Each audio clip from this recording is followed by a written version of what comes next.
हाय दोस्तों, मैं यश के इंजीनियर से दोबारा दूसरी वीडियो हम बना रहे हैं। और बनाने का मकसद यही रीज़न है कि पीवीसी सीलिंग और पीओपी सीलिंग और जिप्सम सीलिंग का क्या रीज़न होता है, क्या मजबूती तीनों का होता है, और तीनों मैं स्क्रीन पर ये फ़ोटो लगा दूँगा। तो सबसे पहले मैं पीवीसी की बात कर रहा हूँ। पीवीसी सीलिंग मैंने ये यूपी में गोंडा जिला में सबसे पहले काम करने वाले वो हम हैं, कराने वाले। तो उसमें हमने देखा कि जो है काफ़ी फाड़ आता है, जैसे 1-1.5 साल जब हो जाता है तो काफ़ी समस्या आने लगती है। उसकी प्लास्टिक और फाइबर का बना होता मटेरियल स्क्रू ना के बराबर उसमें जो है कोने पे पकड़ता है लगाने के बाद में, तो वो एक्सपायर हो जाता है। तो हम कहते हैं बहुत चल जाएगा, तो 3-4 साल मान लीजिए सीलिंग कराने के बाद में। और उसमें जो है जिप्सम में आप जाइए, आप गूगल पे सर्च करिए, उसका भी लाइफ जो 7-8 साल है। अगर काम ढंग के हो गया तो 10-12 साल, 15 साल, 18 साल ऐसे भी चलता है, ऐसा नहीं है। अच्छी मटेरियल लगना चाहिए, अच्छा हर चीज़ होना चाहिए उसमें, तो बढ़िया चलेगा। अब है पीओपी फार्सलिंग। पीओपी फार्सलिंग एक दुबई में होता है, जो तार पे होता है, वो वही साइड पे ढलाया जाता है, 2x3 का शीट ढाला जाता है। उसका जो है वही पीओपी बोरी रेसा से निकाल के, बोरी जो होती है सीमेंट बिरला का, उसमें रेसा निकाला जाता है, वही वो पाउडर में उसको मिक्स करके फिर उसको बांधा जाता है। और सीलिंग उसी जो शीट ढलाई करते हैं उसको जाम कर देते हैं, तार बांध के डाउन कर देते हैं। मुर्गा जाली का है। मुर्गा जाली अपना चैनल 1 नंबर होना चाहिए, इसलिए सबसे ज़्यादा लोड उस पर होता है। तो एक मुर्गा जाली का काम करते हैं।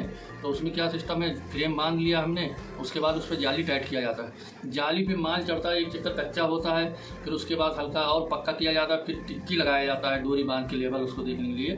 फिर उस पर माल छोक के फिर वो फंटा होता है एल्युमिनियम का, वो फंटा से खींचा जाता है, लेवल किया जाता है। तो ये तीनों से बेहतर अगर देखा जाए तो ये मुर्गा जाली है या तो पीओपी सीलिंग है। तो इसमें लाइफ क्या है, मुर्गा जाली में आपको मिल जाएगा कम से कम 24 साल, 25 साल, 35 साल भी जाता है। पीओपी सीलिंग में ऐसे लमसम टक्कर देता है बराबर का। तो ये सब सीलिंग में काफ़ी फ़र्क है, मगर अभी भी कोई लोग नहीं मानते हैं कि भैया पीवीसी हमारे वहाँ कर दीजिए, इतना पैसा बचत हो जाएगा, पेंट नहीं कराना पड़ेगा। कर भी देते हैं, मगर उनसे पहले बता देते हैं कि इसमें हमारी कोई गारंटी है नहीं, और 1-1.5 साल में हो सकता है ख़राब भी हो जाए। और सीलन आता है दीवार पे, तो हैवी माल आप पीवीसी का लगवा लीजिए, वो बहुत बेहतर होता है, कम खर्चे में बढ़िया काम निकलेगा। तो हमारे बताने का और लाइफ आने का बस यही रीज़न था कि आप लोग सोच समझ के सीलिंग कराएं, किसी से कराएं मगर सोच समझ के कराएं। तो ऐसा नहीं कि हम ही करें या हम ही ठेकेदार हैं या हम ही खटने वाले हैं। काफ़ी लोग हैं हिंदुस्तान में, और सबसे ज़्यादा तो उतरौला, गोंडा, बलरामपुर यहीं के होते हैं पीओपी वाले। मगर उसमें आप कम से कम ध्यान रखिए और सस्ता भी न कराएं। 2 रुपया अगर कोई ज़्यादा ले रहा है तो काम अच्छा लीजिए आप, सस्ते चक्कर में ज़्यादा मत जाइए। गड़बड़ होता है, बहुत लंबा खेल होता है, हमको पता है, हमने देखा, दूसरे का काम भी देखा है। और सस्ता कोई हमको दे, 10 रुपया कम दे दे, मगर काम सस्ते वाला ही करके दे देंगे, वो दिखेगा सेम, आप नहीं जान पाएंगे। मगर जितना उसके सिस्टम में खेल हो जाता है, अंदर जो बंद हो जाता है प्लाई लगाने के बाद में, वो सारा अंदर खेल होता है। यहीं पे लोग जो है कन्फ्यूज़ हो जाते हैं कि दिख रहा है दोनों सेम और आप क्यों ज़्यादा ले रहे हो, सस्ता कम ज़्यादा क्यों हो रहा है। तो गड़बड़ी तो मेन पॉइंट यही है। तो बस आप लोग हमारा आईडी फॉलो करें, शेयर करें और लाइक भी करें, कमेंट में कुछ अपनी राय दें।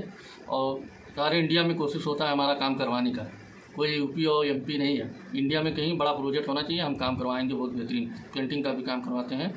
तो बहुत बहुत धन्यवाद, शुक्रिया। आप लोग आईडी को शेयर करें।